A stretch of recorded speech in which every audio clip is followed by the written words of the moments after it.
Hey everybody, this is Arturo Aguirre with a new video for the Character Design Challenge.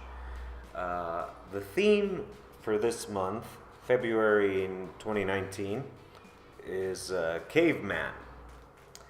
And it's a very basic concept, but it starts bringing a lot of things to mind. And the key I find when making these pieces for the challenges is to find the concept that you want to develop and portray. That's where the design comes in, where the concept and the idea and the storytelling and that's how everything meshes together, because otherwise it's just a generic interpretation of the character. And by tying down a concept, you can start to guide your design where you want to go. In this particular case, I wanted to draw a caveman in his man cave watching sports. I know sports didn't really exist back in the prehistoric age, or maybe they did, but this sort of euphoria is what is lived by a sports fan. I myself am a sports fan. I love to watch sports.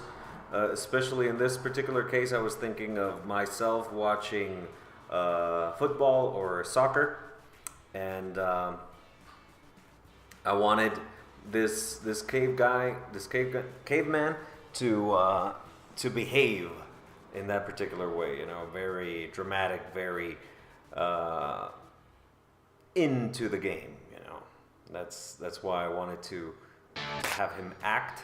Part of a class that I'm teaching on character design is that we're working on different things each week, and this week was working on character expressions and how obviously the whole body is taken into account as the character emotes, as he is super excited or sad or stressed, surprised, angry, whatever. Your whole body gets into it, So obviously, rather than just focusing on the different facial expressions and have your character look like an emoji, just a smiley face or angry face or this or that. You really try to get the whole body into it. What's he trying to say? What's this guy saying right now? What is he yelling at the players? Is he yelling at the ref? Probably the ref. But that's how we behave. And so you take all those things into account, and bring them to bear. Define the concept that you want to do, and then obviously design in broad strokes what you want the character to look like, and have him act, have him perform something, an emotion in this case, and see how the body parts behave, how you can keep everything in proportion or exaggerate things in different poses depending on what you need. Obviously, you try to stick to the rules as much as you can, but if you need to break them, go with that, as long as it's communicating what you needed to communicate. Okay? In this particular, for this particular character, I used a brush called Fontania Rough from the Kyle brush set. You can find, I don't know if it was in the paint box or in the special effects. Anyways, it's called Fontania Rough.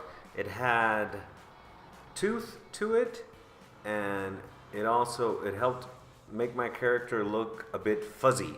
Obviously being a caveman, he's got a lot of facial and body hair. So I thought that the brush gave me that particular look that I was going for, and it had kind of a traditional look as well. And also, and this is in regards to the challenge itself.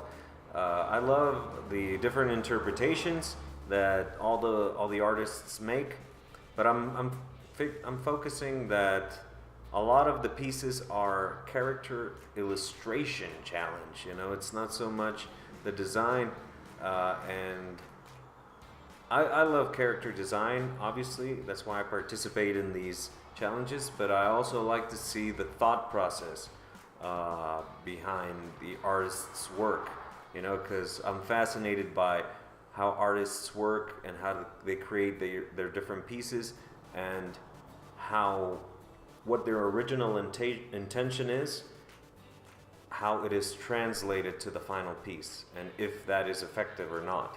You know, obviously we as the artists are the judges of that. A lot of the times the pieces that we make are not what we intended them to be.